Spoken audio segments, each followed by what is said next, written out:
Happy Friday. Hope you're fresh after the off day yesterday. Let's open up the mailbag and get ready for the Nationals coming to town. You are Locked On Brewers, your daily Milwaukee Brewers podcast. Part of the Locked On Podcast Network, your team every day.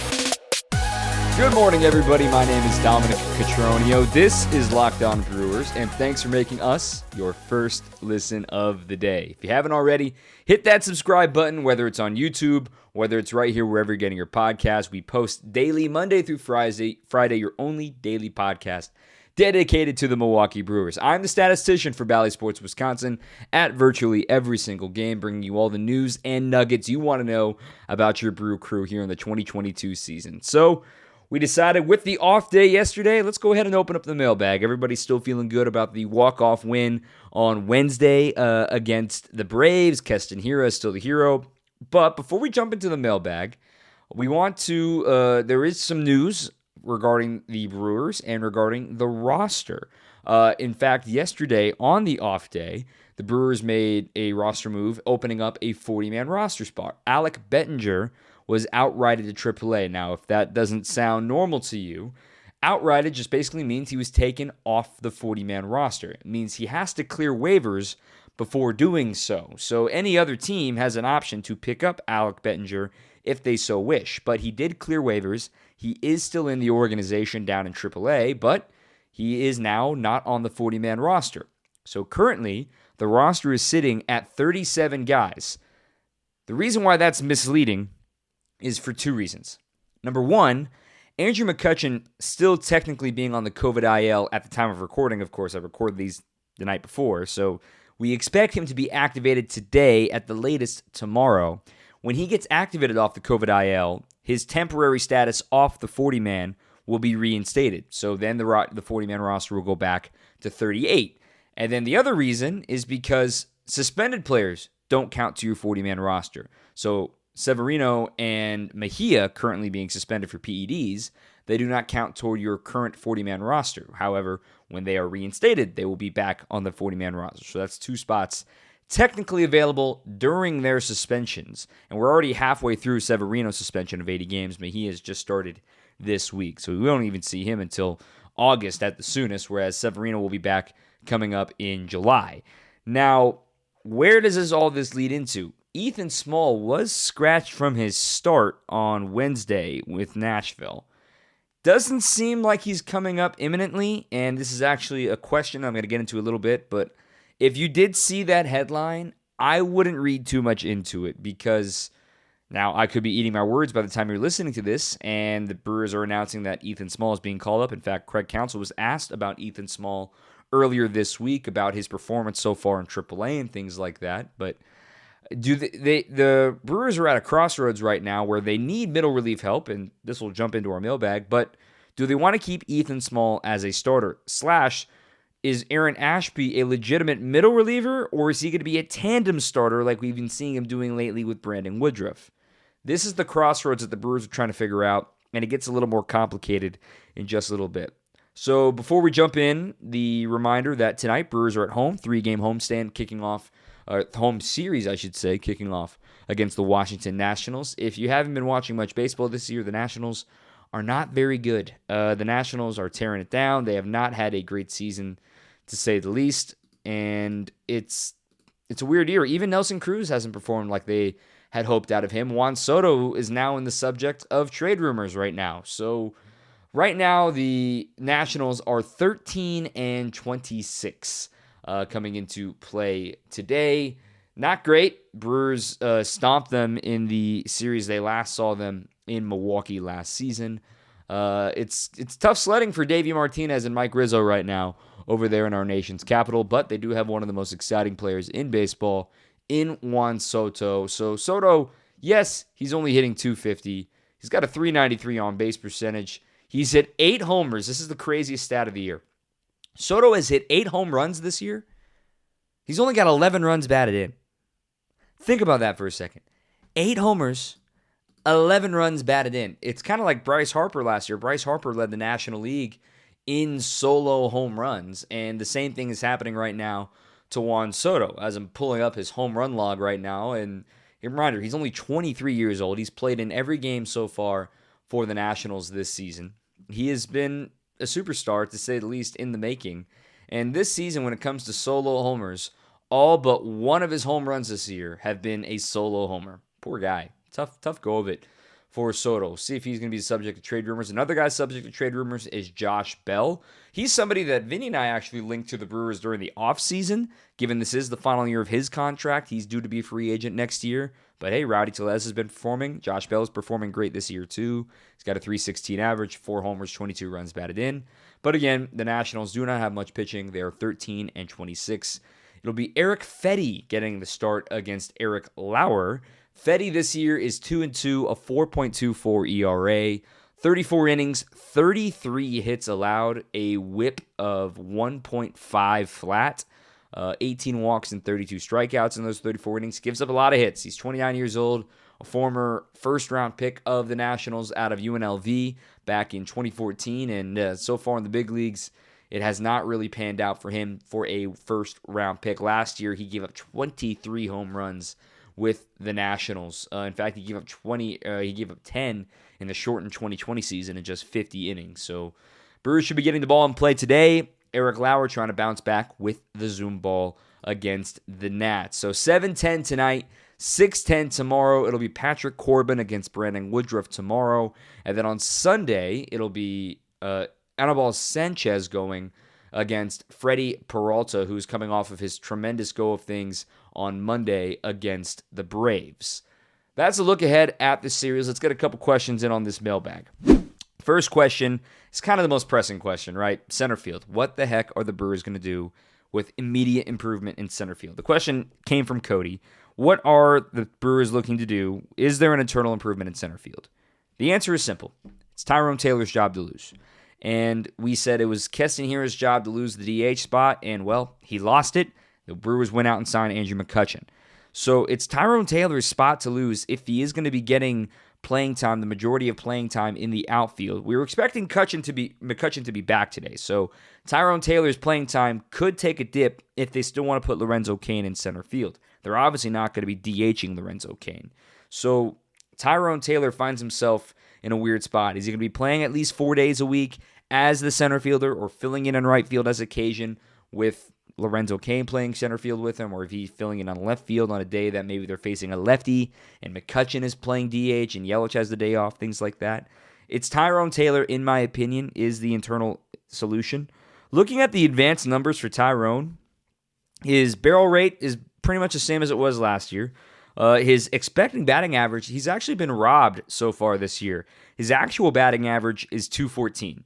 His expected batting average is .271, so he's been hitting the ball hard. In fact, he's increased his hard hit rate this season to 44%, so he's doing his end of the bargain, like we've talked about with Rowdy Tellez and Christian Yelich and Willy Adames. You hit the ball hard and good things happen. And for Tyrone, maybe it's just not quite a big enough sample size for him yet this season for him to have the opportunities for these baseballs to fall. There is one concern right now for Tyrone. It's the amount of swing and miss in his game. His whiff rate has increased this season by 5 points to 28%. He struck out a little bit. He's never really been a walks guy, though, so I wouldn't expect them at that out of him. But for me, it's Tyrone Taylor. You got to give him a chance. Doesn't necessarily have to play every day, but let's say you have 7 games in a week. In my opinion, he should be playing 5 of them, minimum 4. But he should be playing the majority of the games in center field to get a fair, good look at him as Lorenzo Cain prepares to wrap things up. And then he can use Lorenzo Cain as a defensive improvement off the bench. And Tyrone is a league average defender. He did make a great play against Atlanta on Tuesday. He's got great speed still, too. So, in my opinion, it's Tyrone Taylor.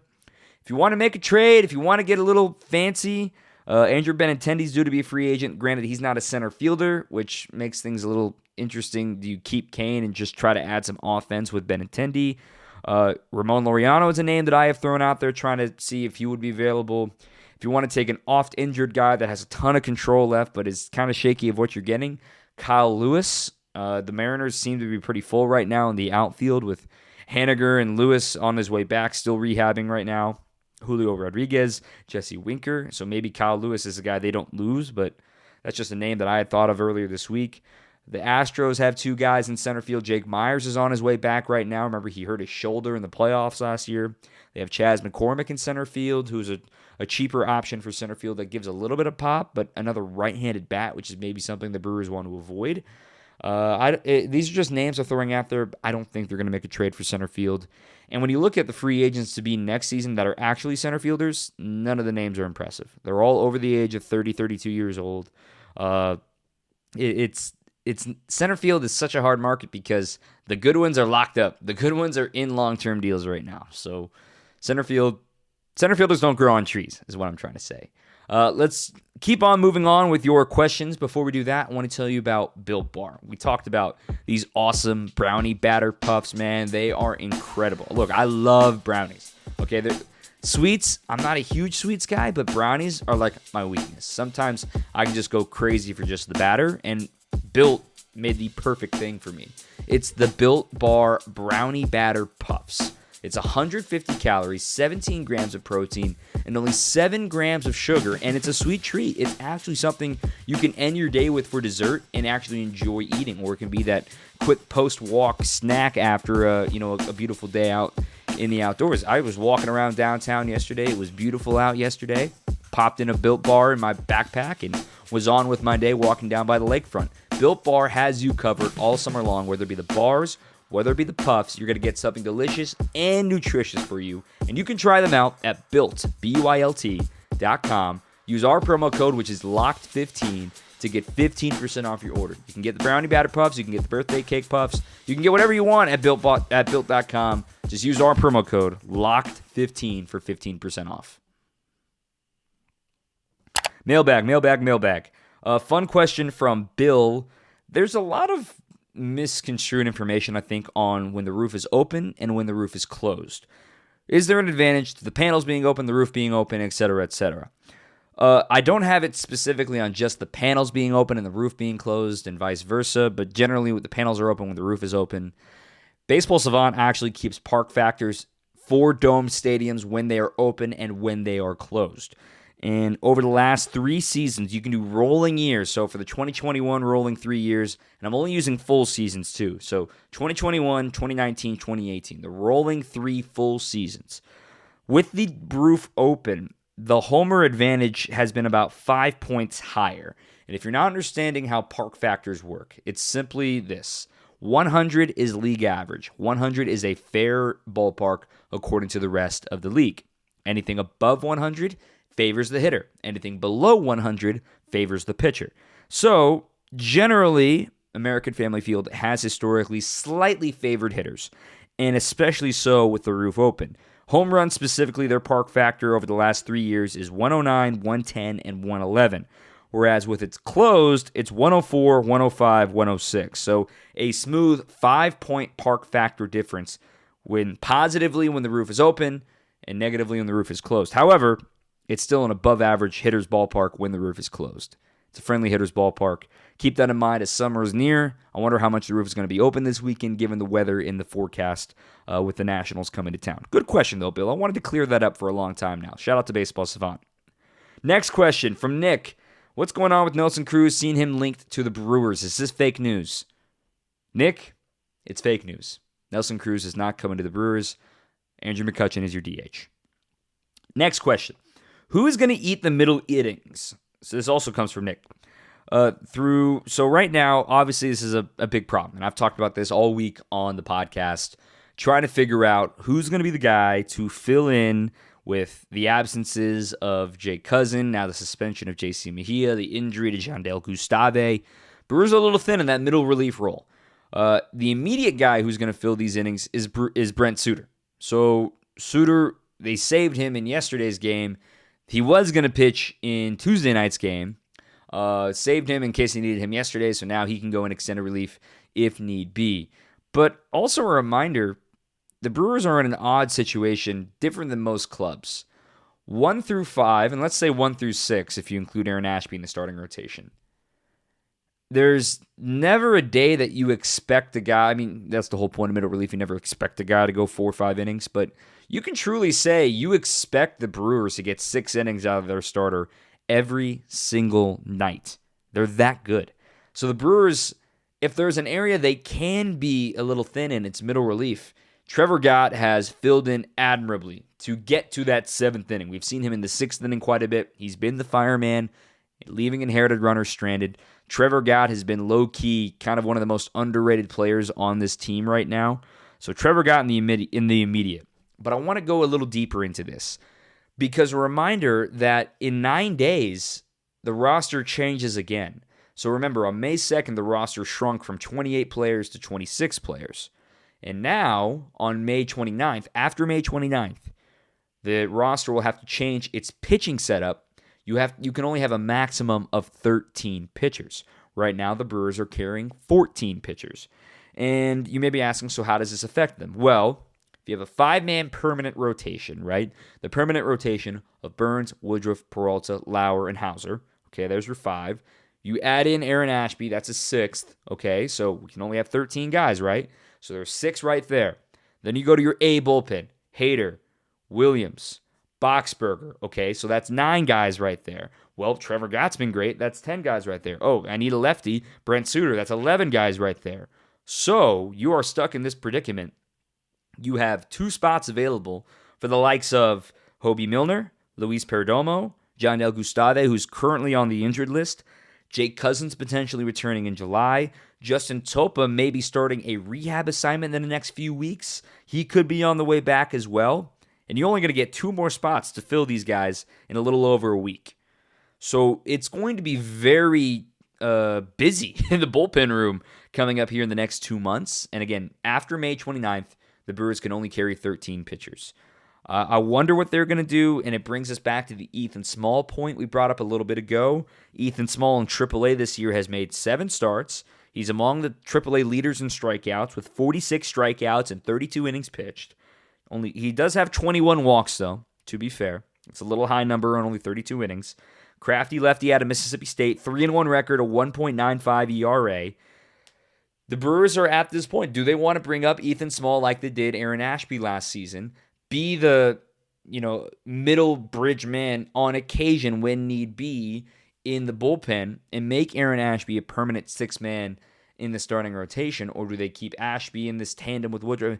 These are the decisions in trying to figure out between Matt Arnold, David Stearns, Craig Counsell, and company of what they want to do in Ethan Small's development once he arrives to the major leagues. Do I think Ethan Small is coming to the big leagues this year?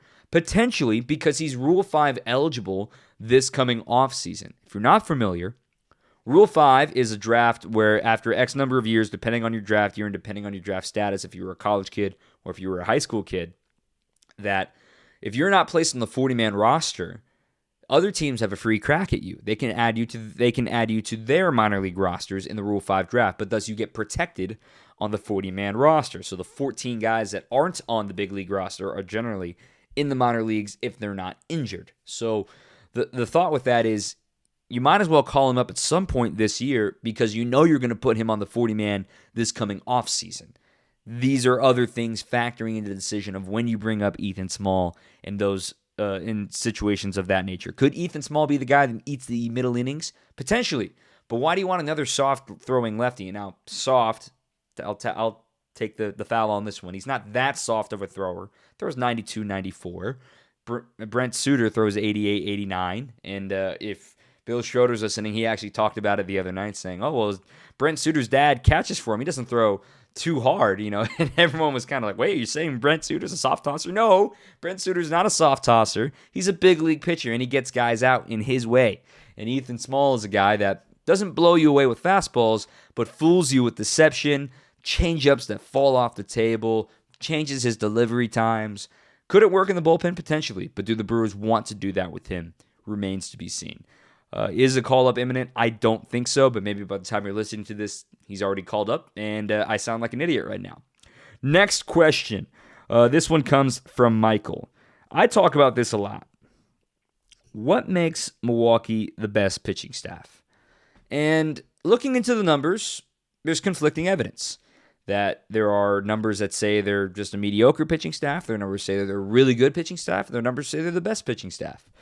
In my opinion, it goes beyond just the numbers, and it goes with the eye test. And with the eye test, I'm going to start with the eye test, and then we're going to jump into the numbers. The eye test is, let's talk about your three-headed monster. Burns, Woodruff, Peralta. You know what? Let's make it a four-headed monster with Lauer. Hauser's been up and down. He's still a very, very good starter. But 4 great all-star caliber starters in your rotation right now. Most teams would love to have that. I would say that, until Jacob deGrom returns and until Max Scherzer now returns, he's out for the next 6 to 8 weeks with an oblique strain. Until those guys return, there really isn't any other staff that can say that they have 4 all-star capable pitchers. The Yankees are probably the only one closest. The Yankees, of course, with Garrett Cole, nasty Nestor, man, what a start it's been for him, for Nestor Corredor. As other guys on the Yankees, they still got Jameson Taillon, who's been pitching well. Jordan Montgomery's been up and down. Luis Severino. We've also seen very, very little of the guy whose name is escaping me, Luis Gil. Luis Gil, remember, stormed onto the scene last year, was a great debut. He's in AAA right now. But they've got a pretty good staff going right now. I would say they're the only starting staff that can rival what the Brewers have got going on. But you have to remember, too, Garrett Cole is signed long-term. He's been doing this for a lot longer than Corbin Burns has been doing it. Brandon Woodruff has been doing it. Cole is over the age of 31, whereas both Woodruff and Burns and Peralta and Lauer are all still in their 20s. That's pretty crazy cool of what the Brewers have got going on right now with the eye test in the starting rotation. Now let's talk about the bullpen, comparing them to the Yankees. Aroldis Chapman, great closer, don't get me wrong, but Josh Hader's the best closer in baseball. You go to the 8th inning. Well, you got Clay Holmes has been pretty good this year for the Yankees. Devin Williams is still really darn good. 7th inning, Jonathan Loáisiga for the Yankees, Brad Boxberger for the Brewers. And then the rest of their guys, Michael King, Chad Green, they're very right-handed heavy, too, as far as their leverage innings goes. Miguel Castro has had some nasty two-seamers this season. For the Brewers, Trevor Gott is really it. Then the Yankees take the advantage. So I understand the criticism of, wait, how do you still say the Brewers are the best pitching staff? Well, let's jump into the numbers, okay? Let's jump into the numbers. Before we jump into the numbers, I want to tell you about BetOnline.net. Our partners, they're the number one source. Number one. For all your sports betting needs and information. You're going to find odds, news, developments, basketball playoffs. Wow, the Celtics turned it on yesterday against the Heat. Major League Baseball scores. You got fights coming up. You got the NFL futures on there as well. NHL playoffs are rolling on right now too. BetOnline is your continued source for all your sports wagering information. They've got live betting, playoffs, esports, and more. You can go to their website today. Again, it's betonline.net. BetOnline is available on your mobile device as well to learn all about the trends and get in on the action. BetOnline is where the game starts. Let's dive into the numbers, and I promise not to completely bore you with what these numbers are going to be reading about for the Brewers. So as a overall staff, they're 9th in ERA.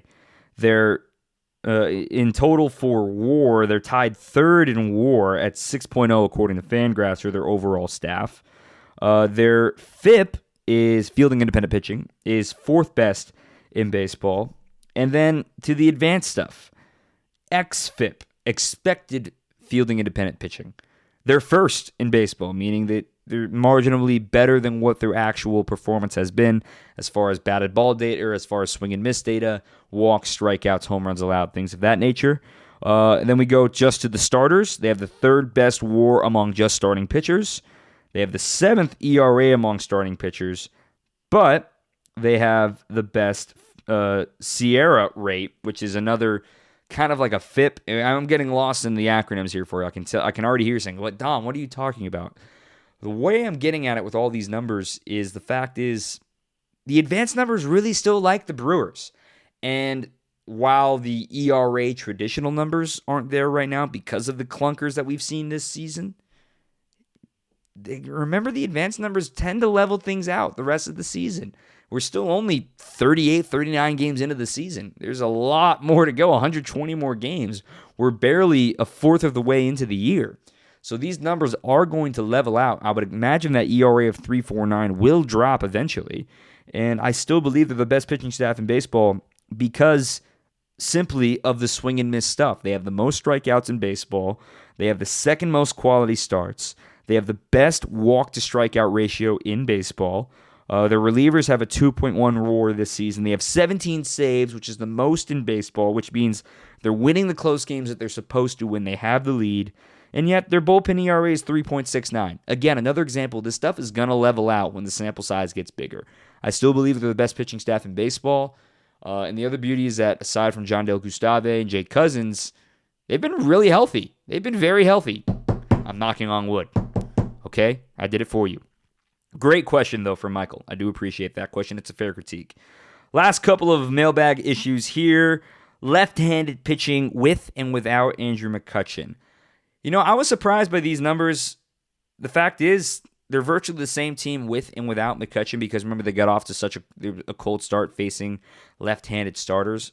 Now, with the win on Wednesday, the Brewers are now 5-8 against left-handed starters this year, but they're hitting just .216 total against left-handed pitchers, a sub-300 on base, a sub-400 slugging for just a .659 OPS as a team. A reminder on the overall season, Andrew McCutchen, not just against lefties, is hitting .240, only a .291 on base, but he was getting hot toward the end of that road trip against Pittsburgh and then was getting things going against the Reds and in Atlanta, but then he got COVID, so he's been out lately. One of his 2 homers have come off of a lefty. He will be a welcome addition back to the lineup facing left-handed pitching. And the Brewers, they're just 7-6 without Andrew McCutchen in the lineup this year. And for a team that's 23-14, to be 7-6 without your DH, that tells you a lot of what he's been providing for the Brewers this season. Love that question. And finally, from behind in the count, a guy who chirped me earlier in the year talking about saying that I was boring. Well, I'm a little boring, but now you want to ask me questions on my mailbag episode and a silly question about polar bear measurements and home runs? Come on, man. Come on. What are we doing? Anyway, to answer your question, he asked a silly question. Can you add up all the home runs and measure them in polar bears? Meaning if it was 7 feet long. I'm not going to add up every single home run on this. But if you want to know the longest home run of the year, Rowdy Tellez, 453 feet. That's 64.7 polar bears, in case you were wondering. Shout out to Pete Alonso. He had a walk-off the other day for the Mets as well off the Cardinals, which made everybody happy here in Milwaukee. That's it for this mailbag episode. Thanks for listening. Off days are a little weird. I hope you enjoyed it. Nationals are in town, 3 games. Should be a fun weekend. The Willy Adames bobblehead coming up as well as we approach the anniversary of Willy Adames Day. That'll be on Sunday, May 22nd, of course, the day that the Brewers acquired him. First 35,000 fans will be getting the Willy Adames claws up. And tomorrow night, it's the I Love the 90s tour with, of course, Vanilla Ice, of all people. And then you've also got Naughty by Nature, Rob Bass making appearances too. That's tomorrow night. So have some fun with it. This will be a fun weekend. Nationals in town before the Brewers go on the road for the next 11 games. Follow us on Twitter at Locked On Brewers. Follow me on Twitter at Dom_Catronio. And go ahead and subscribe to our YouTube page. Drop a like, drop a rating wherever you may. Drop a comment. Thanks for listening. I'm Dominic Catronio. We'll see you next time. Until Monday, keep on swinging. You are Locked On Brewers, your daily Milwaukee Brewers podcast. Part of the Locked On Podcast Network, your team every day.